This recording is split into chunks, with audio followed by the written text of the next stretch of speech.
Je souhaitais aussi vous parler de la retraite que Mathieu organise. Donc le 9 et le 10 mai, ça sera ici à la salle Cobra, donc la salle où il y a les stands 50 mètres plus loin. Donc le 9 et 10 mai, donc, c'est une retraite, voilà, pour inviter à la qualité de présence. Voilà, retrouver un peu son authenticité, je pense.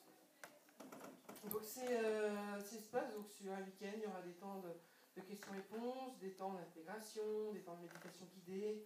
Voilà, ça va être un joyeux mélange. Donc c'est le 9 et le 10 mai. Voilà. Si vous souhaitez vous inscrire, il y aura des feuillets d'inscription qui seront disponibles à la fin de la conférence. Ou sinon, n'hésitez pas à venir me voir aussi tout au long de la journée. J'en ai à disposition. C'est vers moi ou Karine de la salle Cobra. Il faudra vous adresser pour réserver votre place. Voilà. Mathieu Christophe ne s'occupe pas de la partie administrative. D'accord. Bon, mais écoutez, je vais vous laisser entre de bonnes mains. Mathieu a plein de choses à vous raconter, donc voilà. Allez-y, installez-vous, hein, n'hésitez pas. Bienvenue. C'est le moment de venir vous installer. Voilà, très bonne conférence, merci.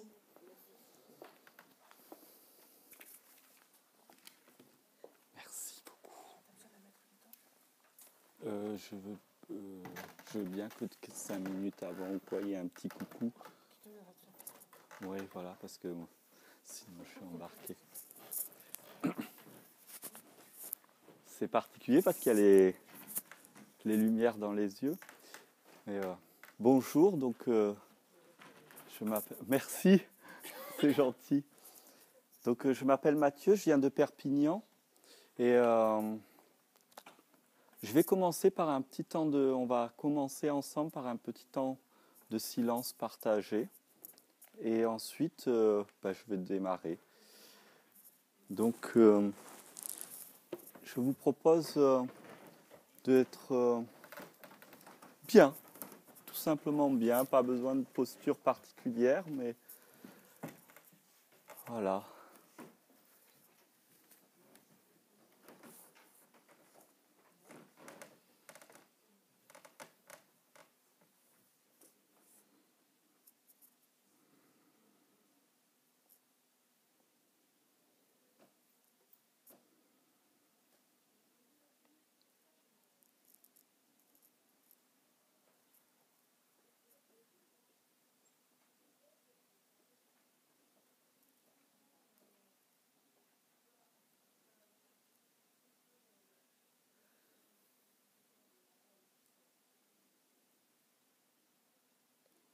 Juste être là, présent, assis sur ses coussins.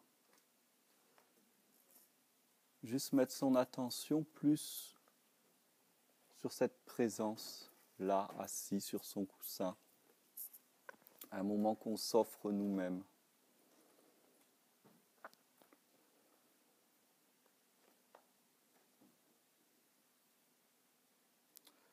Prendre le temps de réaliser qu'on est complètement là en fait.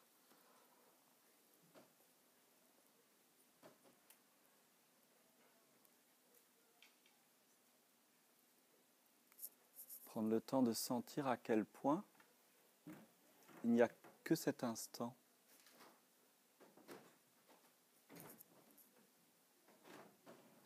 Ce corps, ces pensées qui peut-être traversent l'esprit, ces émotions peut-être qui traversent, ou un calme, ou des questions. Tout est là.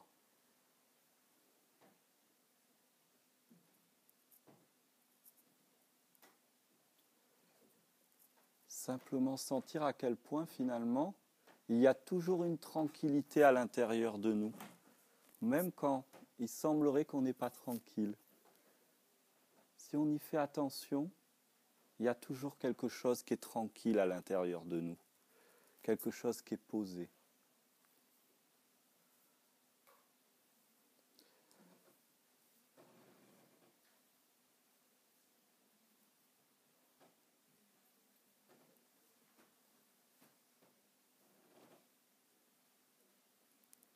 Accueillir les différents bruits la vie tout entière,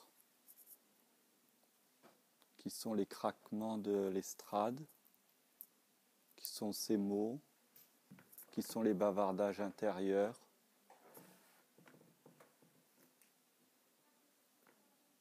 qui sont l'envie de bâiller ou des questions qui nous traverseraient peut-être, ou qui sont rien, juste rien.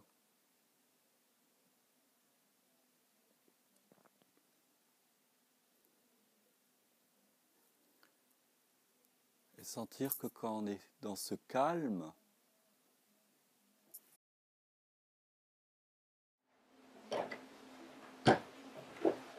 sentir que quand on est dans ce calme, eh bien, il peut y avoir des surprises, mais ce calme, il est là, il est toujours là.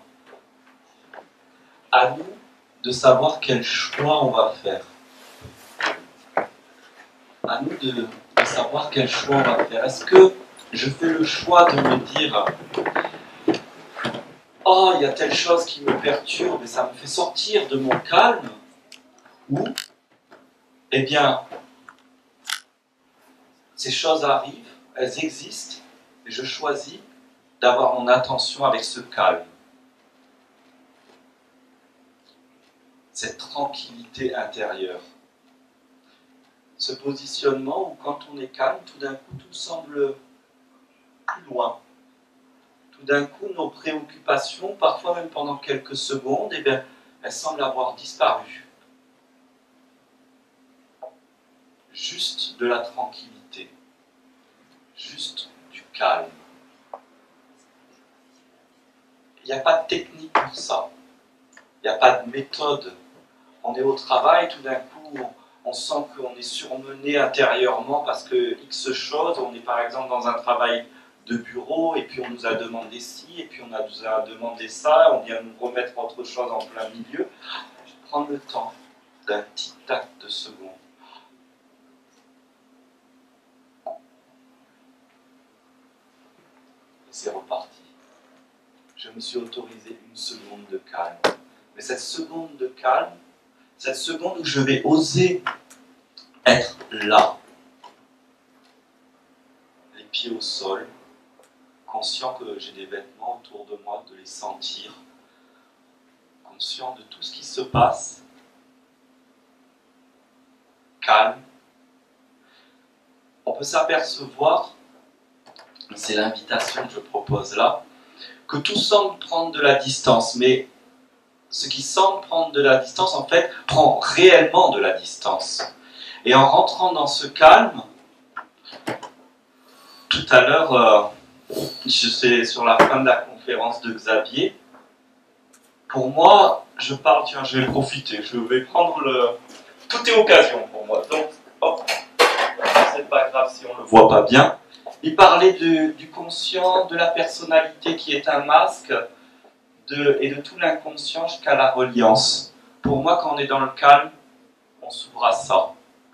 On s'autorise automatiquement à dire « Ok, je suis tout le temps en train de penser, ok, je me prends la tête, je crois que je suis quelqu'un avec des problèmes, qui a une histoire, parce que mon papa ceci, ma maman cela, mon frère, ma soeur, mon grand-père, et puis mes X générations, ok, il y a tout ça. Ben maintenant, je m'arrête 3 secondes. Et je m'invite à écouter ce calme, cette tranquillité. Je peux mettre mon attention dans mes pieds, par exemple, dans ma respiration. Si je suis assis, de sentir l'assise, comme je disais tout à l'heure, les coussins. Et tout d'un coup, ce flot de pensée, d'identification, il part tout seul parce que notre attention, elle est ailleurs.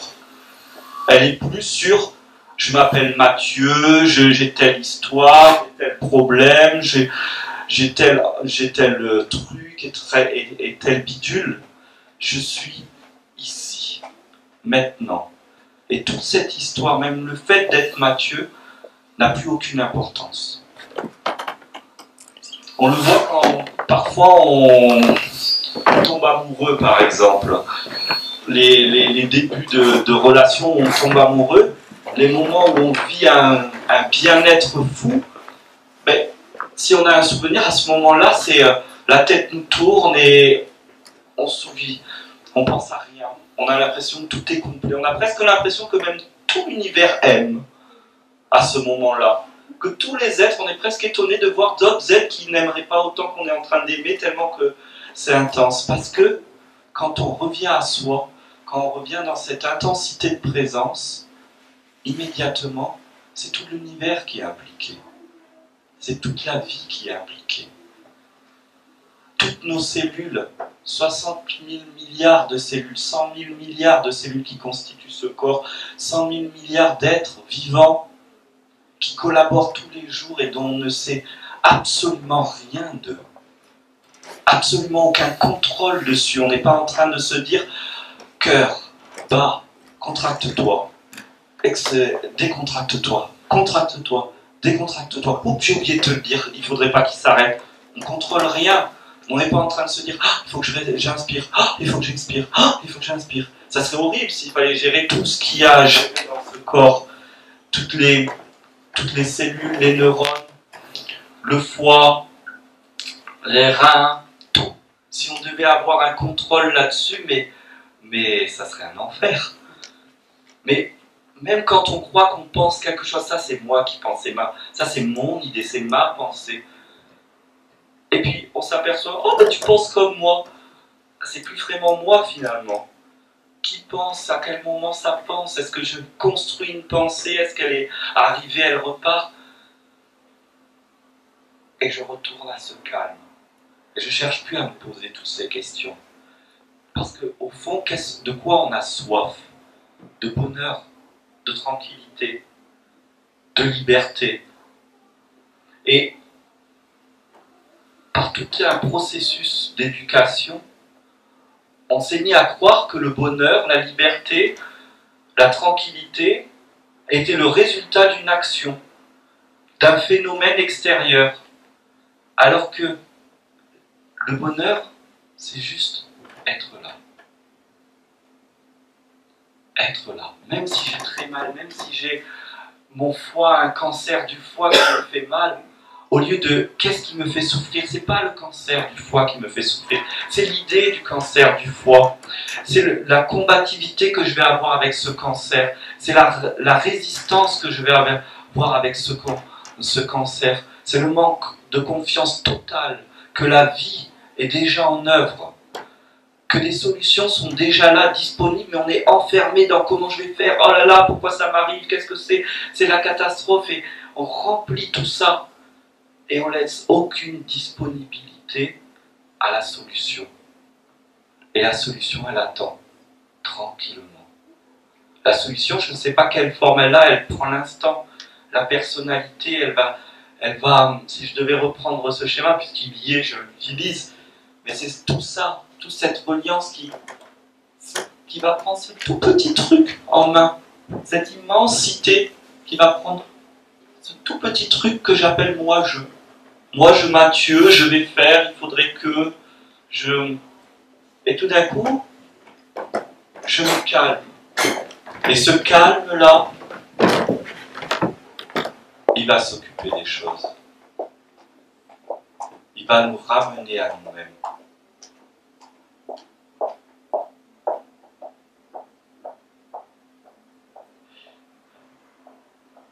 Donc, l'invitation qui est proposé, c'est de prendre conscience, de toucher et de retoucher ce calme, cette présence, pour se familiariser avec elle, pour sentir, parce que au début c'est un peu théorique, oui bon d'accord, être calme, mais bon ça ne va pas résoudre mon impossibilité à payer mes factures, le cancer que j'ai, ou la querelle que j'ai avec mon frère, ma soeur, mes parents, ou je ne sais quelle situation.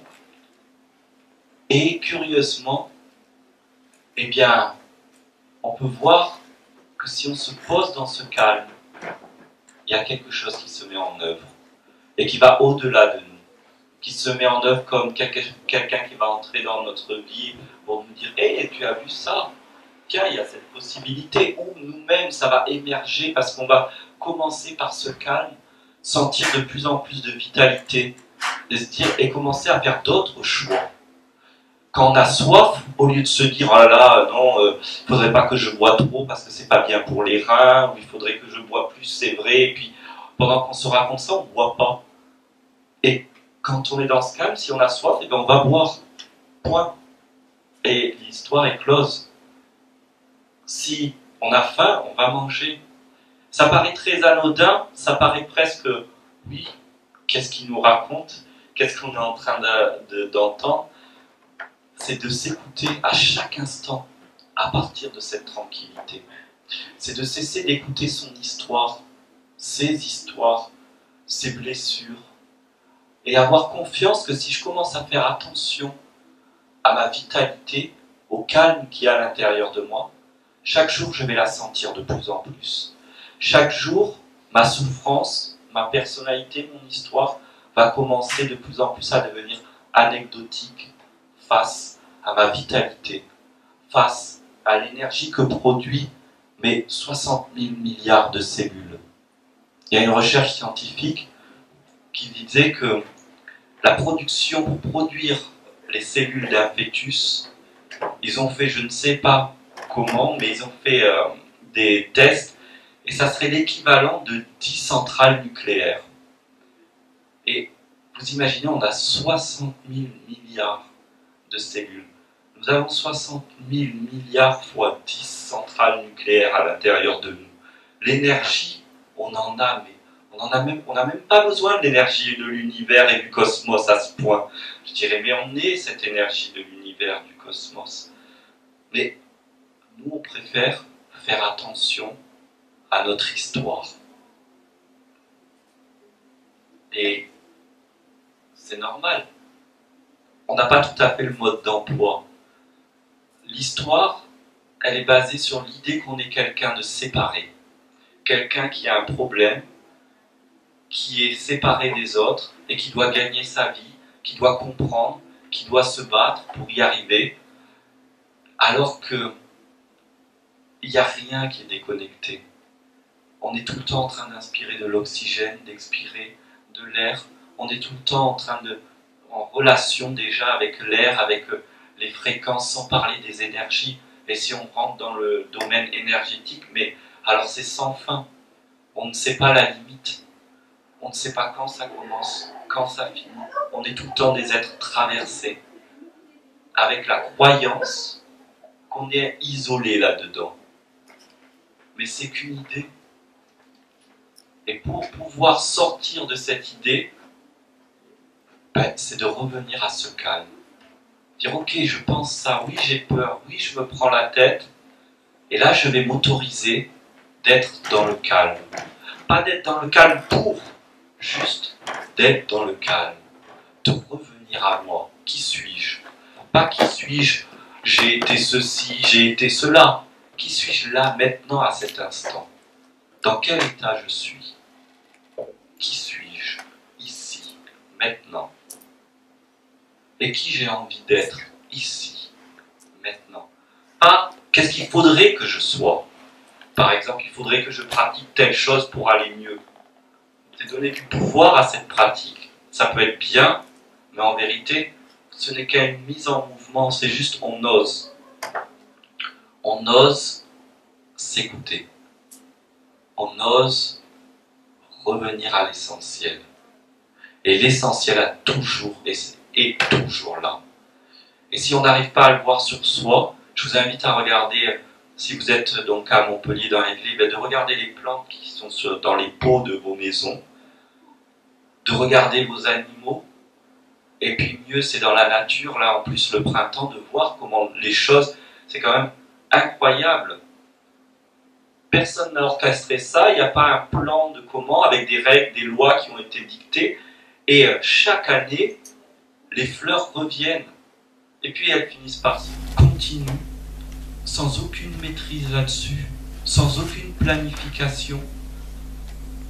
Alors, nous on se dit, oh, il doit bien y avoir un planificateur qui planifie quelqu'un, un personnage qui réfléchit à tout ça. Mais si vous revenez à votre calme, vous sentirez que ça, c'est encore une histoire. Tous les mots que je raconte encore sont des histoires si vous sentez ce calme. tous les mots que je raconte, ils sont juste une invitation à pointer. Écoutez ce calme, plus que mes mots. Savourez cette tranquillité. N'ayez pas peur d'être très tranquille. Entrez dans ce je ne sais pas. Parce qu'il n'y a que vous. Vous ne pouvez pas tomber. Vous tomberez, oui, mais dans vos propres mains. Vous effondrez, oui, mais que de vos histoires. À chaque fois que on se sent perdu, que la tête tourne, que, ben en fait, on ne revient qu'à nous-mêmes. Il n'y a que nous-mêmes. Je vous parle même pas, je parle à moi-même. Vous ne m'écoutez pas, vous vous écoutez vous-même. C'est tellement vrai que j'aime bien raconter cette histoire. Une fois, je visitais une grotte et le guide nous dit, ben regardez là et dites-moi ce qu'il y a. Alors tout le monde dit, oh, il y a des cailloux, il y avait un trou en fait qui a mené à la surface. Et effectivement, il y avait des éboulis, donc on disait, oui, il y a des cailloux, il y a du bois, il y a... Et puis il a interrogé tout le monde et tout le monde a dit à peu près la même chose. Et après il nous a dit, ben en fait, il y a 100 ans, ce trou servait de fosse commune. Donc on jetait tous les cadavres, tous les décédés. Et donc maintenant que je vous ai dit ça, regardez. Et là, mais unanimement, on était 15 touristes. Tout d'un coup, on a vu que c'était rempli d'os, de crânes humains. Mais il y en avait partout. On s'est même étonné de comment on n'a pas vu ça. Personne du groupe n'a dit « je bois des os ». Personne. Ça montre de façon très pragmatique à quel point nous n'entendons et nous ne voyons que ce que l'on croit, que ce qu'on veut bien voir, que ce qu'on nous a appris. Et là, c'est un exemple très concret, c'est pas quelque chose d'impalpable. Alors imaginez l'impalpable, à quel point on peut le réduire et n'y voir plus rien. Mais en revenant à ce calme, et même si on ne le sent pas, rien que l'idée de se dire, bon, il y a un calme en moi, je vais me poser, je vais me calmer, et je vais laisser ce calme me prendre en main. Ben, c'est s'autoriser à voir les crânes comme nous, tout d'un coup, ils nous donnent l'information, et hop, on le voit, hop, ça pointe son nez. Et quand ça commence à être savoureux, on commence même à en redemander, comme une bonne glace. Une fois qu'on en a mangé un peu, on aime, oh, finalement je vais prendre une deuxième boule. Oh, peut-être une troisième, non, c'est pas raisonnable. Mais là, le calme, ça sera toujours, on ne peut pas en abuser. C'est pas un calme d'être plan-plan. C'est la force de vie, ce calme. C'est être ici, maintenant.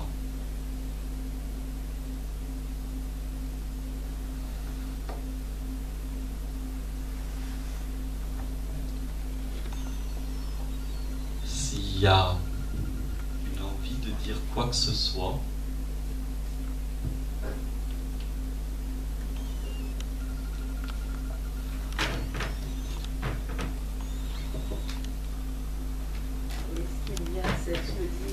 il y a du boulot et c'est complètement en contradiction. Alors, je vais aller remercier Xavier à la fin. Pour celui-là, ça paraît énorme, cette petite chose face à tout ça, oui. Mais si on envoie l'information comme regardez, il y a des crânes, oh, je les vois, c'est prenez le temps de voir le calme, c'est ça. Pour ça, il n'y a pas de boulot. C'est l'instant présent. Ça peut être un virage à 360 degrés, soudain, zéro travail. Juste une confiance. Et même si on n'a pas confiance, elle va nous aider, la reliance, la vie, à avoir confiance. Pourquoi elle va nous aider à avoir confiance? Simplement parce qu'on est des êtres vivants, on est cela, on est la vie. Et tout l'intérêt de la vie, c'est la vie. Il n'y aura pas d'autre intérêt à la vie. Il y a eu des recherches en Allemagne scientifiques par rapport aux adolescents qui font les consoles et puis les nouveaux téléphones, à la vitesse qu'ils sont capables de faire un SMS, ceux qui sont nés avec cette technologie. Moi, je ne suis pas né avec cette technologie, pourtant je ne suis pas très vieux. Quand je vois les adolescents, j'ai pas le temps de voir leurs doigts. Les lignes, elles ne sont pas écrites, qu'ils ont fini le message. Même la machine, elle écrit les lignes après qu'il ait fini le SMS, tellement que ça va vite. Donc ils ont fait des recherches de savoir comment ils font ça. Et est-ce qu'ils sont nés avec quelque chose de différent, ou est-ce que... Alors, ils ont fait une batterie de tests pendant presque 10 ans, et ils se sont aperçus qu'en fait, c'était leur intérêt à ça qui faisait que des muscles, des neurones, toutes des choses très concrètes s'étaient développées pour réaliser ça. Donc ils ont poussé les recherches et ils ont compris que, ils ont observé que c'était le plaisir ou l'enthousiasme qui sécrétait un certain type d'hormones qui accélérait le processus de régénération et de génération de cellules. Et donc ils en sont arrivés à la conclusion que la joie, le plaisir, l'enthousiasme, c'était le moteur de la vie. Et que ce moteur, eh bien, rien ne l'arrête. Eh bien, pour moi, la base, le socle de base de la joie, c'est le calme. C'est déjà la tranquillité. Et puis, si on monte un peu, c'est la joie, on monte, c'est l'enthousiasme. Au-delà, il y a l'orgasme, la jouissance, mais le calme, c'est déjà le socle de base. Et si on observe encore la nature, la biologie, il n'y a pas de négatif. C'est-à-dire il n'y a pas de moins. Pas comme un compte bancaire où on peut être en comment on appelle ça? Pardon? Voilà, à découvert. Et qu'après, on doit payer des choses et des agios et tout. Il y a une dette, un esprit de dette. Dans la nature, il n'y a pas de dette, il y a zéro. Et puis, il y a 1, 2, 3, 4, 5, 6, 7. Il n'y a pas moins, en fait. Même quand on dit, oui, mais alors, là, l'arbre, il meurt, les feuilles tombent, c'est moins. C'est un autre processus. C'est une mutation. C'est une transformation. Ce sont des cellules qui changent de positionnement. Comme nous. C'est des cellules qui changent de positionnement. Nous, on regarde des photos de nous à 3 ans, à 10 ans, jusqu'à maintenant. Comment après, en regardant des photos comme ça, on peut dire « Ah mais moi, j'ai toujours été comme ça ». On ne se ressemble pas du tout entre la photo de nous à 1 an et la photo de maintenant.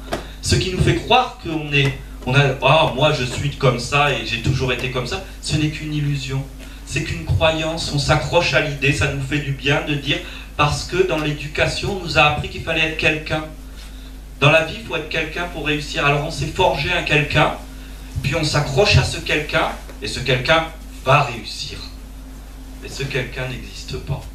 Ce quelqu'un, c'est un habit. Pour reprendre pour ceux qui étaient avec Xavier, c'est la maison qu'on construit. C'est rien, c'est bien, c'est intéressant pour être en relation, mais ça n'a pas plus d'importance que la respiration. Ça a autant d'importance que la respiration, la nourriture. Mais notre esprit, il est conditionné à avoir l'attention sur ce qu'on pense. Il faudrait que je comprenne bien ce qu'ils disent pour pouvoir bien travailler dessus. Mais non, il n'y a rien à comprendre en fait. Et d'ailleurs, si vous êtes très très calme, vous allez sortir de la conférence et vous direz « Qu'est-ce qu'il a dit au fait, celui-là » En fait, il s'appelle comment? Parce qu'on n'en a pas besoin de tout ça si on est calme. Parce qu'on va sentir cette vitalité. On va rentrer chez soi et ou là, ça serait pour vous, du coup, vous rentrez chez vous et dites « Ah, je suis tranquille, je suis bien. » Mais pourquoi? Parce que vous vous êtes dit « Ce dimanche, je viens voir des stands pour le bien-être, c'est-à-dire pour soi. Je vais prendre un temps d'être avec moi. » Ça n'a rien à voir avec moi, avec les stands et avec quelques phénomènes que ce soit. Ça a à voir avec le choix de prendre un temps pour soi. Vous auriez pu prendre le temps en disant « Je reste sous ma couette et je m'autorise à être sous ma couette en pyjama toute la journée sans aucune culpabilité. » Et si c'est ça que vous aviez envie, et c'est ok comme ça. Genre, par exemple, mon épouse devait être là parce qu'on s'était organisé comme ça et ce matin, elle était fatiguée. Elle reste dormir toute la journée, c'est très bien. je verrai bien. La vie est parfaite, elle va organiser tout ce qu'il faut pour que tout glisse comme il faut. Et ça se passe comme ça, systématiquement comme ça. Et à chaque fois que ça ne se passe pas comme ça, c'est simplement que je suis persuadé que moi, quelque chose va faire je ne sais quoi. Et je bloque ce flux naturel, constant, auquel on n'y peut rien. Mais c'est pas grave parce que ces petits blocages, ces blocages, même si ce sont des rochers, mais la vie c'est comme l'Amazone face à un rocher, hein, ou la mer, l'océan, au bout d'un moment c'est le sable qu'on a sous les pieds à la plage. C'était des rochers, des montagnes. Le flux de la vie, on a fait des toutes petites choses qu'on appelle sable. Tout doux, où on aime bien se bronzer dessus. À l'intérieur de nous, ce que l'on croit être immense, qui est ça, c'est tout petit face à... Le papier n'est pas assez grand. C'est infini. L'existence fait que la planète tourne. Et tous les 24 heures, elle a fait son tour. Et tous les 365 jours, elle a fait le tour du Soleil. On ne s'attend pas que demain, tout d'un coup, oh, la planète arrête de tourner. Oh, elle a arrêté de tourner autour du Soleil. On ne s'attend pas que tout d'un coup, les cellules de notre main disent « Oh, ben là, on va faire grève, on se désolidarise tous, c'est bon, on n'a plus de main. » Elles ont chaque unité, chaque cellule dit « Oh, nous là, on est syndiqués, on va faire la grève. » On arrête de se solidariser, plus de main pendant 24 heures. Non. Jamais on s'est posé la question, on cherche la solidarité, mais on en a. 60 000 milliards de cellules qui se solidarisent. On se dit, mais elle est où l'humanité? Elle est où la vie, la solidarité? Je la vois nulle part. Mais si, elle est là, c'est vous, c'est moi, tous les jours.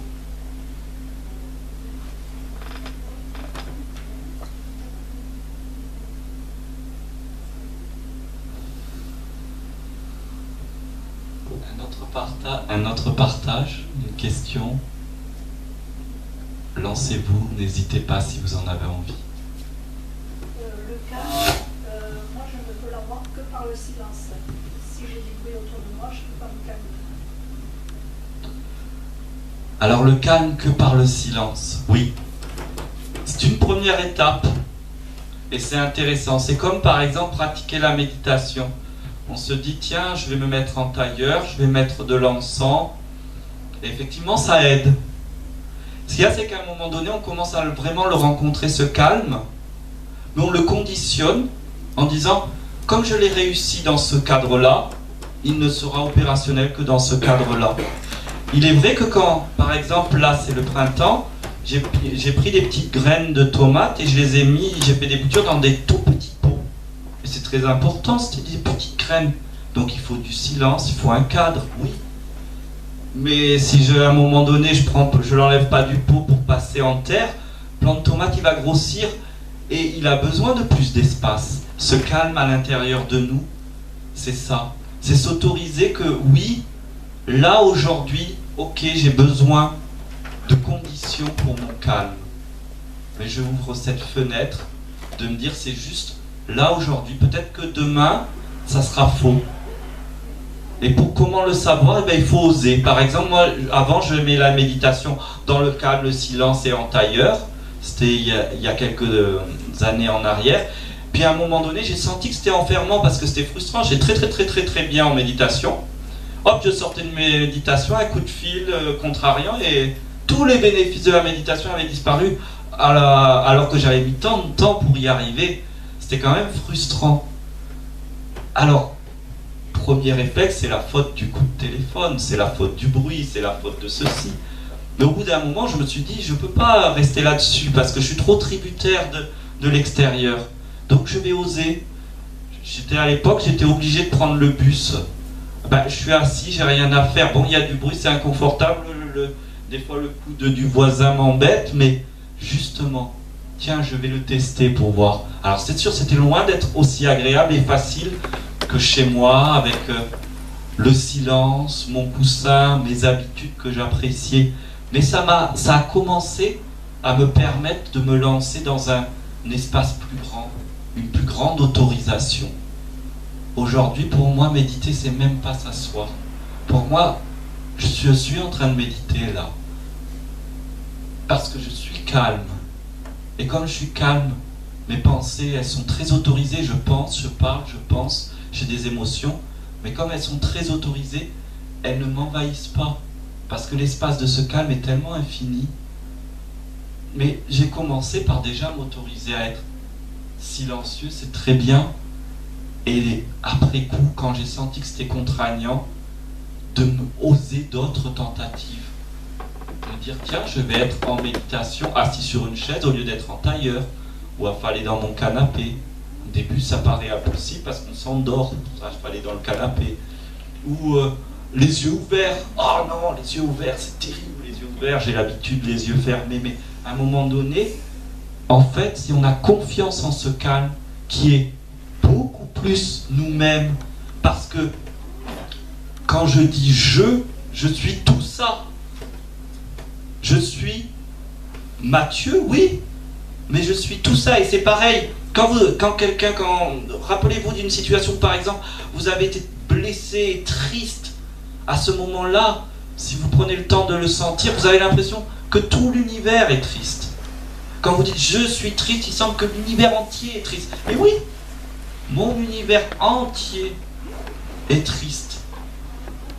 Ce jeu, il n'en a rien à faire de l'habit. Il n'est qu'un support, cet habit. Ce jeu, J-E, un jeu. Quand je dis moi, c'est pas moi simplement la personne et mon histoire. C'est cet instant présent. Mais c'est juste qu'on n'a pas conscience. Quand je dis moi, c'est pas moi, Mathieu. C'est quiconque, quand vous dites moi, vous êtes en train d'activer votre instant présent. Moi, je suis dans tel état. Moi, je suis... Mais après, par éducation, vous pensez que c'est lié à une histoire ou un futur. Non, c'est la vie qui se joue. Et la tranquillité face à ça nous ramène à cette grande ouverture. Au début, c'est une ouverture, déjà, c'est quand même pas mal un petit pot de semences par rapport à... C'est vachement grand à côté de la taille de la graine. Mais à un moment donné, quand ça pousse, ça devient étroit. Alors, le calme va nous amener à un pot un peu plus grand, ou voire nous mettre en terre complètement, c'est-à-dire dans l'espace de la vie complète. Quand ça, on ne sait pas. Peut-être maintenant, peut-être jamais, dans ce corps-là, dans cette expérience. Mais en fait, ça a toujours existé, c'est déjà là, c'est là maintenant. Une autre question, un autre témoignage.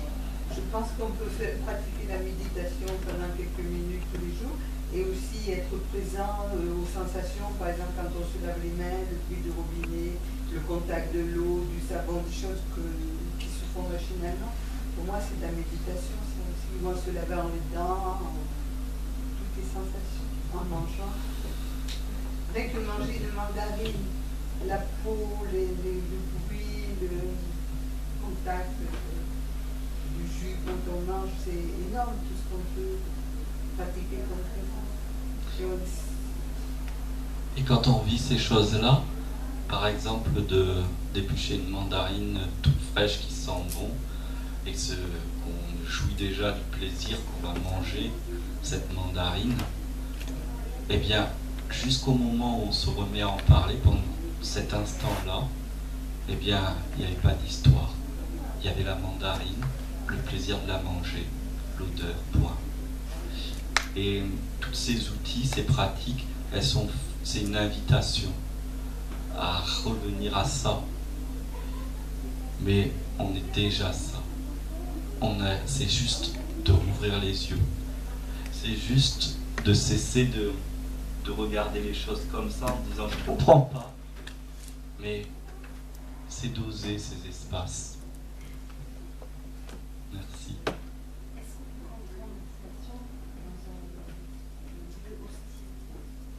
Oui. Parce que le lieu n'est hostile que par rapport à notre propre histoire. Je vais prendre un exemple concret, basique, de mon évolution dans la méditation. J'aimais bien mettre des mantras tibétains à l'époque pour méditer. Et alors le mantra tibétain, ça fait un truc comme...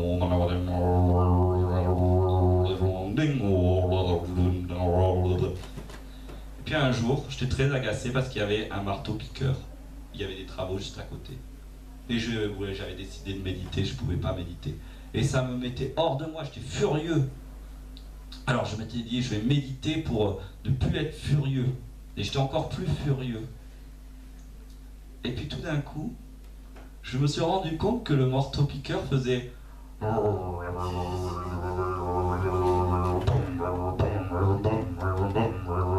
Prenez des chants tibétains, souvent c'est... Ou des choses aborigènes. Et là, je me suis dit, waouh, c'est qu'une histoire d'interprétation en fait. C'est qu'une histoire d'interprétation.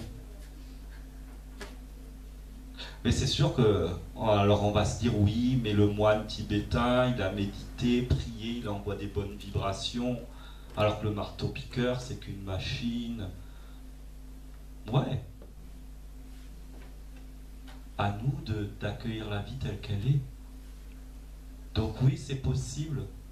Après, c'est pas... Il faut rien.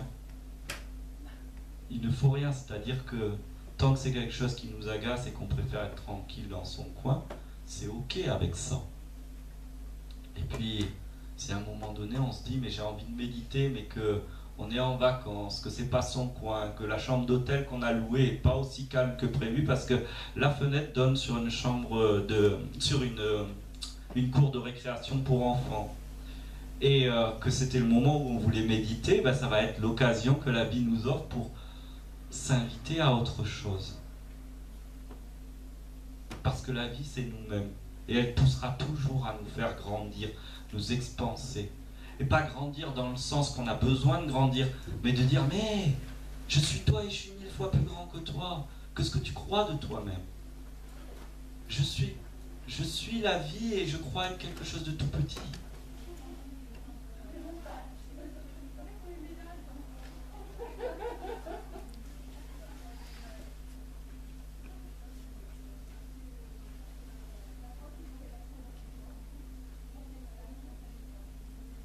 Prenez le temps de sentir ça, sentir ce calme. Merci. On va prendre le temps ensemble de sentir vraiment ce calme, avec cette information que ce calme est tout l'univers qui nous prend en main.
Je reviens donc pour le week-end du 9-10. Qu'est-ce qui va se passer pendant ces 2 jours entiers? Des temps de silence, des temps de partage, et petit à petit ce calme que nous sommes va venir comme de la pâte à modeler, nous venir chatouiller toutes nos histoires et revenir à l'essentiel, c'est-à-dire l'être vivant que nous sommes. Et c'est vraiment cette invitation, oser venir 2 jours entiers, c'est oser vraiment se mettre entre les mains de notre propre vivant et dire allez, ok, je ne sais pas comment ça va, je ne sais pas ce qui va se passer, je ne sais pas comment ça va se passer, mais j'ai envie d'être vivant, j'ai envie d'exploser de vie. Merci à vous tous.